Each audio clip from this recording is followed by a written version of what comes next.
Hello, आप सभी का स्वागत है मेरे चैनल भूमि केमिस्ट्री में। और चैनल को लाइक कीजिए, सब्सक्राइब कीजिए और आगे शेयर कीजिए अपने जूनियर्स को और सीनियर्स को, ताकि वो भी इसका फ़ायदा उठा सकें। ठीक है, तो आज अपन सरफेस केमिस्ट्री चैप्टर का पोर्शन पढ़ रहे हैं, जिसमें अपन कोलोइडल प्रॉपर्टीज़ के बारे में पढ़ेंगे कि कोलोइडल सिस्टम की प्रॉपर्टीज़ क्या क्या होती है। उसके अंदर अपन पढ़ेंगे एक तो टिंडल इफेक्ट पढ़ेंगे, जो कि बहुत इंपॉर्टेंट है। उसके बाद अपन पढ़ेंगे कि कोलोइडल पार्टिकल पे चार्ज कैसे प्रेजेंट रहता है, और उसके बाद अपन उसकी इलेक्ट्रिकल प्रॉपर्टीज़ पढ़ने के लिए इलेक्ट्रोफोरेसिस पढ़ेंगे। ओके, तो चलो स्टार्ट करते हैं अपन। ओके, अपना फर्स्ट टॉपिक है जो है वो है टिंडल इफेक्ट। टिंडल इफेक्ट क्या कहता है कि जो भी कोलोइडल पार्टिकल्स हैं, जो भी आपके पास कोलोइडल पार्टिकल्स हैं, कोलोइडल पार्टिकल्स, तो जब भी आप इनके ऊपर लाइट की कोई भी बीम पास करोगे तो आपको लाइट का जो वे है, मतलब लाइट बीम का जो वे है वो दिखाई पड़ता है। मतलब लाइट का जो एक कह सकते हैं अपन रास्ता जो है, या लाइट कैसे जा रही है, वो अपने को दिखाई पड़ती है। इसको डायग्राम से इस तरीके से समझ सकते हैं। जैसे मान लो ये एक कोई भी अपने बर्तन है जिसमें अपन ने कोलोइडल सॉल्यूशन भर रखा है। जैसे ही आप इसके ऊपर लाइट डालते हो तो ये कुछ इस तरीके से लाइट जाएगी, तो आपको यहाँ पे इस लाइट का पाथ, ये जो है ये वाला, ये आपको पाथ जो है वो दिखाई देता है।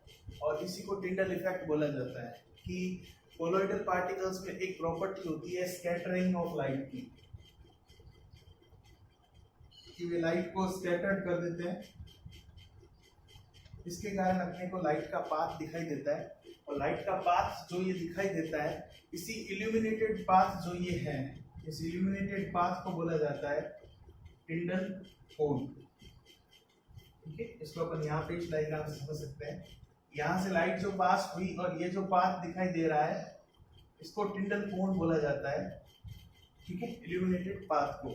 तो ये होता है टिंडल इफेक्ट के बारे में। मतलब जब आप कोलोइड के ऊपर लाइट पास करते हो, कोलोइड पार्टिकल के ऊपर लाइट पास करते हो, तो आपको लाइट का पाथ दिखाई देता है, क्योंकि कोलोइडल पार्टिकल लाइट को स्कैटर करते हैं, या स्कैटरिंग ऑफ लाइट का यहाँ पे फिनोमेना प्रेजेंट रहता है। अब बात ये आती है कि जब यही फिनोमेना ट्रू सॉल्यूशन के लिए किया जाता है, मतलब सॉल्यूशन के लिए किया जाता है, तो वहां पे टिंडल इफेक्ट शो नहीं होता। टिंडल इफेक्ट शो नहीं होता है। ऐसा क्यों होता है? क्योंकि ट्रू सॉल्यूशन में अगर अपन बात करें तो पार्टिकल्स का डायमीटर या पार्टिकल्स की साइज कोलोइडल पार्टिकल से क्या होती है, छोटी होती है। तो छोटी होने के कारण क्या होगा कि वहां पे लाइट की स्कैटरिंग नहीं हो पाती, और अपने को लाइट का पाथ दिखाई नहीं पड़ता है। इसलिए ट्रू सॉल्यूशन पे टिंडल इफेक्ट अप्लाई नहीं होता है, ये सिर्फ और सिर्फ कोलोइडल पार्टिकल पे अप्लाई होता है। इसलिए ये इसकी एक इम्पॉर्टेंट प्रॉपर्टी है, और इस पर क्वेश्चन पूछे जाते हैं। और इसको देखने के लिए यहाँ पे अल्ट्रा माइक्रोस्कोप का यूज किया जाता है। अल्ट्रा माइक्रोस्कोप से अपन इस टिंडल कोन को देखा जा सकता है, और लाइट की स्कैटरिंग को देखा जा सकता है। तो ये होता है अपने टिंडल इफेक्ट के बारे में। ठीक है, बहुत इंपॉर्टेंट पॉइंट है। तो आपको आई थिंक समझ में आ गया होगा। अगर कोई डाउट रह गया हो तो आप कमेंट सेक्शन में लिख सकते हैं। उसके बाद अपन बात करते हैं origin of charge on colloidal particles. Colloid जो होते हैं, आप देखेंगे कुछ ना कुछ कोलोइड जो होते हैं उनके ऊपर चार्ज प्रेजेंट रहते हैं। अपन कहते हैं कि ये पॉजिटिव कोलोइड है, ये नेगेटिव कोलोइड है। तो उनके ऊपर चार्ज कैसे आता है, वो चार्ज कैसे एक्वायर करते हैं, उसके दो मेथड है। फर्स्ट मेथड है due to dissociation of surface molecules. मतलब कुछ ऐसे कोलोइड, कुछ ऐसे मॉलिक्यूल्स हैं जो आगे डिसोशिएट हो जाते हैं, तो डिसोशिएट होने के कारण उनके ऊपर चार्ज आ जाता है। जैसे इसमें एग्जांपल अपन देखते हैं सोप का, C17H35COONE। तो जब ये आगे स्प्लिट होता है या डिसोशिएट होता है, तब ये बनाता है C17H35COO-। तो यहाँ पे ये जो माइनस चार्ज है, ये इस कोलोइड का चार्ज हो जाता है। क्यों? क्योंकि अपन आगे बढ़ते हैं कि ये एसोसिएटेड होके एक टाइप का कोलोइड बनाते हैं, तो उसके ऊपर चार्ज क्या रहेगा, माइनस। तो इस तरीके से डिसोसिएशन से चार्ज प्रोवाइड किया जा सकता है कोलोइड को।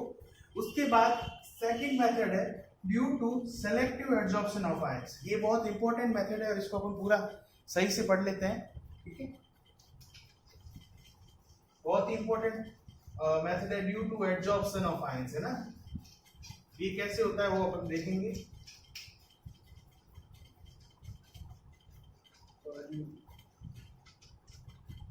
To adsorption of ions.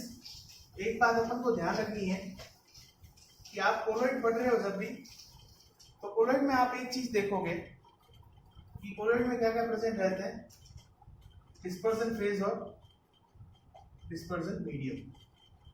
ठीक है, कभी कभी क्या होता है कि भाई कुछ भी जैसे डिस्पर्जन मीडियम ज्यादा हो जाता है, तो डिस्पर्जन मीडियम ज्यादा होने के कारण इसमें कुछ आयंस प्रेजेंट रहते हैं जो एक्स्ट्रा अमाउंट में प्रेजेंट रहते हैं।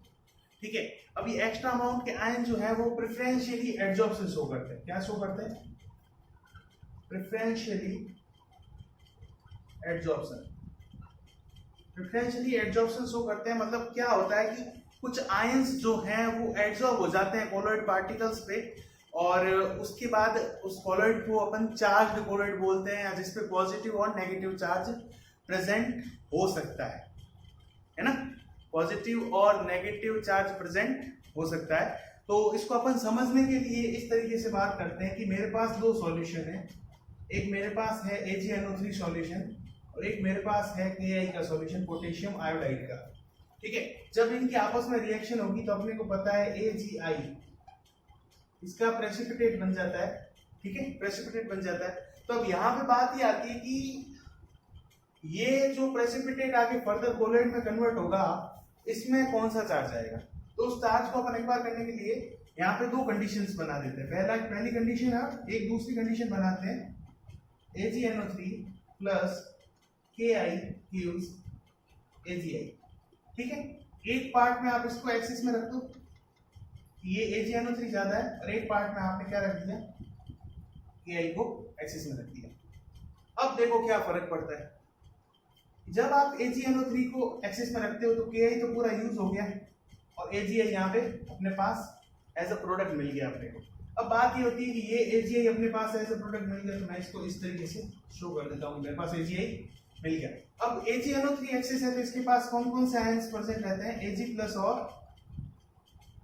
NO3 minus. तो जो आयन यहाँ पे सेम होता है प्रोडक्ट में और रिएक्टेंट में, मतलब जो आयन पहले से ही ये कह सकते हैं अपन सेम होते हैं, तो उनका प्रेफरेंशियली एड्जॉर्प्शन हो जाता है उसपे। जैसे अब ये AgI है तो यहाँ पे AgNO3 ये ज्यादा है, तो Ag प्लस आयंस का क्या हो जाता है इस पे एड्जॉर्प्शन। ये कुछ इस तरीके से दिखेंगे बाद में हम देखो, Ag प्लस ये देखो। तो इस तरीके से अब अपन कह सकते हैं कि ये जो अपने पास कोलॉइड बना है, ये इस पे चार्ज कौन सा है, तो this is positively charged sol. ये एक पॉजिटिवली चार्ज्ड कोलॉइड है और इसको रिप्रेजेंट इस तरीके से किया जाता है, AgI को आप ब्रैकेट में लिख दीजिए और बाहर लिख दीजिए Ag+। मतलब यहाँ पे हुआ क्या है, यहाँ पे ये हुआ है कि ये जो कोलॉइड था उसके चारों ओर प्रेफरेंशियली एड्जॉर्प्शन हुआ और उसके बाद एक लेयर बन गई। इसको अपन वैसे एक सही तरीके से आगे अपन थ्योरी पढ़ेंगे, इसको फिक्स्ड लेयर बोला जाता है। फिक्स्ड लेयर मतलब क्या होता है, एड्जॉर्प्शन के कारण इसके ऊपर एक लेयर बन गई है और ये लेयर जो है वो इस कोलॉइड को चार्ज प्रोवाइड करवा रही है, तो इस कारण ये क्या हो जाता है, पॉजिटिवली चार्ज्ड सोल। ऐसा का ऐसा कि सब यहाँ पे अपन ने क्या लिया है, इसको एक्सिस में लिया है, तो AgNO3 कंप्लीटली हो गया। अब एक्सिस में ये है तो यहाँ पे कौन कौन से आयन है, K प्लस और I माइनस।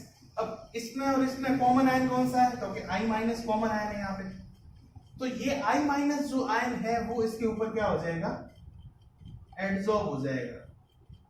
ये I minus I minus I minus I minus I minus I minus, तो इस टाइप के सोल को अपन क्या बोलेंगे, नेगेटिवली चार्ज सोल। इसको क्या बोला जाएगा, नेगेटिवली चार्ज।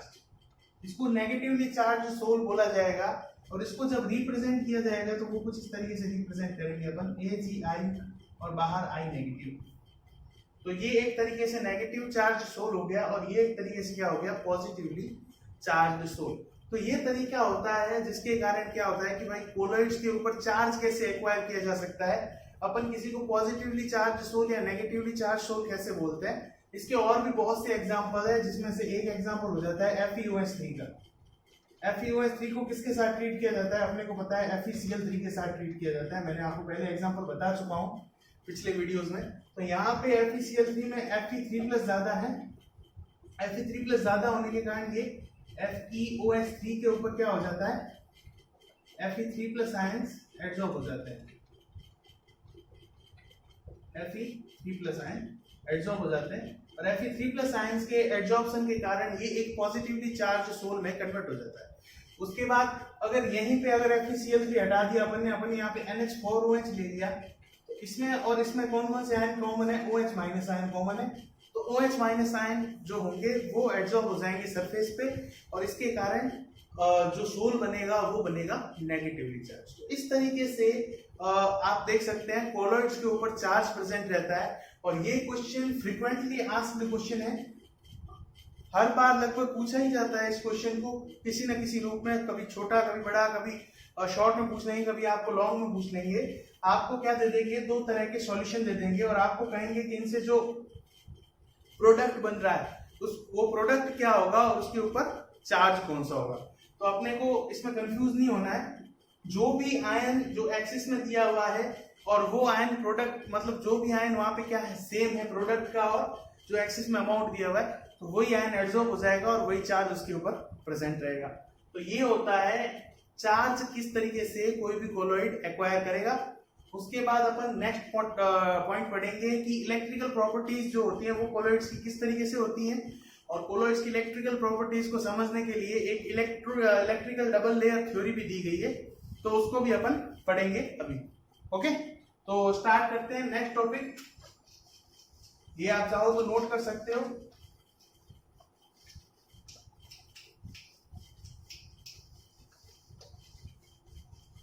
नेक्स्ट टॉपिक है अपना इलेक्ट्रोफोरेसिस। ठीक है, इलेक्ट्रोफोरेसिस क्या होता है, क्यों होता है, किस कारण होता है, कैसे समझाया जाता है, वो समझेंगे अपन इसमें इलेक्ट्रोफोरेसिस में। तो नेक्स्ट टॉपिक अपन हेडिंग लगा देते हैं इलेक्ट्रोफोरेसिस। क्या होता है इलेक्ट्रोफोरेसिस, इसके बारे में पढ़ते हैं। इलेक्ट्रोफोरेसिस का मतलब होता है मूवमेंट ऑफ कोलॉइडल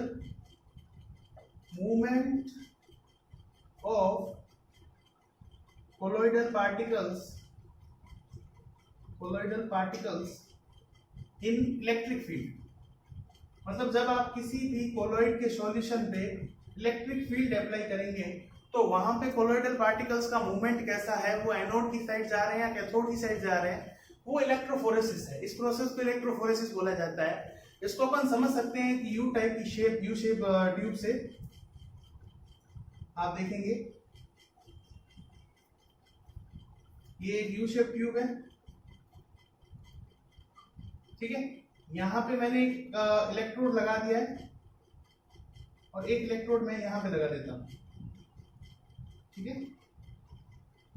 ओके, एक इलेक्ट्रोड मैंने यहां पे लगा दिया और एक इलेक्ट्रोड मैं यहां पे लगा रहा हूं। ये हो गया नेगेटिव और ये हो गया पॉजिटिव। आपको पता है नेगेटिव इलेक्ट्रोड कैथोड होता है और पॉजिटिव इलेक्ट्रोड एनोड होता है। ठीक है, अब मैंने यहाँ पे क्या फिल कर दिया, मैंने यहाँ पे कोलॉइड्स का सॉल्यूशन फिक्स कर दिया। ठीक है, ये मैंने फिक्स कर दिया कोलॉइड का सॉल्यूशन। उसके बाद मैं क्या करता हूँ कि यहाँ पे इलेक्ट्रिसिटी प्रोवाइड करवाता हूँ। इलेक्ट्रिसिटी यहाँ पे प्रोवाइड करवा रहा हूँ मैं इस सॉल्यूशन में। तो होगा क्या कि जैसे मैंने एक सोल लिया है, वो सोल है आर्सेनिक सल्फाइड का, आर्सेनिक सल्फाइड का सोल है। अब आर्सेनिक सल्फाइड का सोल अपने को पता है कैसा होता है, नेगेटिवली चार्ज्ड सोल होता है। तो ये आर्सेनिक सल्फाइड के मैं कुछ बता रहा हूं आपको मॉलिक्यूल्स, आर्सेनिक सल्फाइड के सोल के कुछ पार्टिकल्स बता रहा हूं आपको इसमें रिप्रेजेंट करके। तो ये पार्टिकल किस साइड जाएंगे, ये पार्टिकल जाएंगे एनोड की साइड, एनोड की साइड जाके ये यहाँ पे इकट्ठा हो जाएंगे। क्यों, तो इससे अपने को क्या पता चला, ठीक है, ये यहाँ पे नेगेटिव था, नेगेटिव पार्टिकल हमेशा कहाँ जाएंगे, पॉजिटिव की साइड, और पॉजिटिव की साइड जाएंगे तो ये अपने इकट्ठा हो जाएंगे वहां पे। इससे अपने को क्या पता चला कि जो अपन ने सोल लिया था वो नेगेटिवली चार्ज है। क्यों, क्योंकि वो एनोड की साइड जा रहा है। अगर ये पार्टिकल्स कैथोड की साइड जाते तो वो कैसा होता, पॉजिटिवली चार्ज सोल। क्यों, क्योंकि पार्टिकल्स कहाँ जा रहे हैं, नेगेटिव की साइड जा रहे हैं। तो मतलब कोलाइडल जो पार्टिकल्स है या कोलाइडल जो आपका सॉल्यूशन है वो एक पॉजिटिव सोल है। तो इलेक्ट्रोफोरेसिस से अपन ये पता कर सकते हैं कि सोल के ऊपर चार्ज कौन सा है, पॉजिटिव चार्ज है या नेगेटिव चार्ज। आपको कुछ नहीं करना, आपको 2 इलेक्ट्रोड लगाने और आपको जो भी सोल का आपका सॉल्यूशन है या आपका जो भी कोलोइडल सॉल्यूशन है आपको उसको यू शेप ट्यूब में भरना है और आपको इलेक्ट्रिसिटी प्रोवाइड करवानी है। तो जिस भी साइड वो जाते हैं उस साइड से उनका चार्ज पता किया जा सकता है। तो ये तो होता है इसका इलेक्ट्रोफोरेसिस का पार्ट। इसके साथ ही एक थ्योरी आती है कभी कभी जो पूछा जाता है, इलेक्ट्रिकल डबल लेयर थ्योरी। जैसा नेम से पता चल रहा है यहां पे डबल लेयर का फॉर्मेशन होगा, है ना। ठीक है, अब बात ये आती है कि अपन ने पहले तो पढ़ लिया कि एक सिंगल लेयर किस तरीके से बन रही थी। मैंने आपको बताया भी था कि इसमें 2 पार्ट, एक फिक्स्ड लेयर होती है और एक होती है मोबाइल लेयर। मोबाइल लेयर का मतलब हो गया जो मूव कर सकती है। ठीक है, तो करना क्या है अपने को, जब आप देखेंगे कि मतलब जैसे मैं वही बता रहा था आपको, AgNO3 plus KI gives AgI। ठीक है, यहाँ पे मैंने KI को एक्सेस में लिया है, KI को मैंने यहाँ पे एक्सेस में लिया है। तो मैंने आपको ये ऐसे करके बताया था कि AgI जो होगा इसके outer side I minus ion adsorb हो जाएंगे। ये I माइनस आयन इसके आउटर साइड एड्सॉर्ब हो गए। अब बात आती है कि ये तो हो गई इसकी फिक्स्ड लेयर। फिक्स्ड लेयर अपन ने बना दी, जो भी आयन हो गया वो आगे एड्सॉर्ब हो गया। अब पीछे कौन से बचे, तो पीछे K प्लस और I माइनस तो सारे एड्सॉर्ब कर दिया आपने, पीछे कौन से बचे, K प्लस।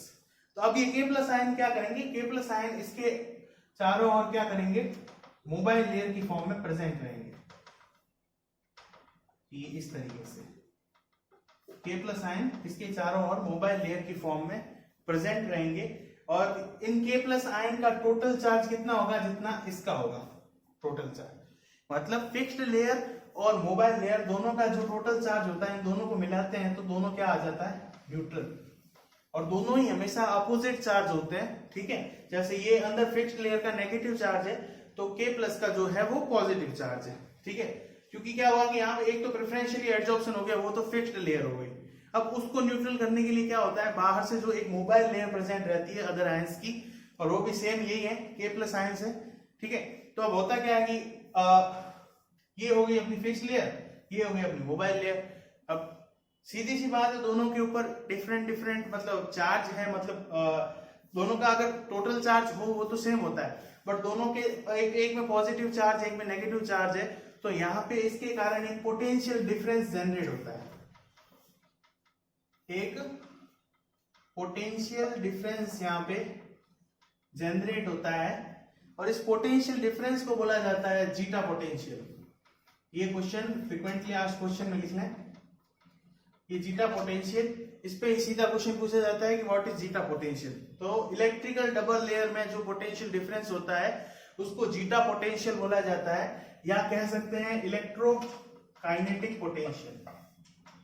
इलेक्ट्रोकाइनेटिक पोटेंशियल भी कहा जाता है, जीटा पोटेंशियल भी कहा जाता है या इलेक्ट्रोकाइनेटिक पोटेंशियल भी कहा जाता है। और ये जो डबल लेयर का फॉर्मेशन होता है इसको कहा जाता है हेल्महोल्ट्ज इलेक्ट्रिकल डबल लेयर। ठीक है, तो अब यहाँ पे ये जीटा पोटेंशियल अपन ने समझ लिया, इलेक्ट्रोकाइनेटिक पोटेंशियल समझ लिया, और जीटा पोटेंशियल इलेक्ट्रोकाइनेटिक पोटेंशियल पे ही अपने को क्वेश्चन पूछे जाते हैं ज्यादातर। और बाकी ये थ्योरी मैंने आपको समझा ही दी है कि यहाँ पे 2 तरह की लेयर्स फॉर्म होती है, fixed layer and mobile layer. Fixed layer जो होती है वो प्रेफरेंशियली एडजॉर्प्शन से फॉर्म होती है और उसके चारों ओर एक मोबाइल लेयर फॉर्म होती है। तो इससे टोटल इस पे चार्ज क्या हो जाता है, न्यूट्रल हो जाता है। जितना ये नेगेटिव चार्ज है उतना का उतना क्या होगा, यहाँ पे पॉजिटिव चार्ज है। तो यहाँ पे टोटल हो जाएगा negative charge equal to positive charge. ठीक है, तो इस तरीके से अपन इलेक्ट्रिकल डबल लेयर थ्योरी को समझ सकते हैं। तो इसी के साथ अपने ये टॉपिक्स खत्म होते हैं और अपन नेक्स्ट वीडियो में अपन पढ़ेंगे एक तो कोएगुलेशन क्या होता है। ठीक है, कोएगुलेशन किस तरीके से होता है, और भी बहुत से टॉपिक्स हैं, कोएगुलेशन, फ्लोकुलेशन, और उसके अंदर आएगा एक हार्डी-शुल्जे का रूल आएगा। तो वो अपने को मोस्टली पढ़ना है कि अब ये तो अपन ने क्या किया, कोलॉइड्स पे चार्ज हो गए। ठीक है, अब बात ये होती है कि अगर ये चार्ज सारे न्यूट्रल कर दिए जाएं तो वहां पे अपने को प्रेसिपिटेट मिलेगा। तो उस प्रेसिपिटेट कैसे मिलेगा, प्रेसिपिटेट कैसे बनाया जा सकता है लायोफिलिक से, लायोफोबिक से, वो अपन नेक्स्ट वीडियो में पढ़ेंगे। इस वीडियो में इतना ही। Thank you.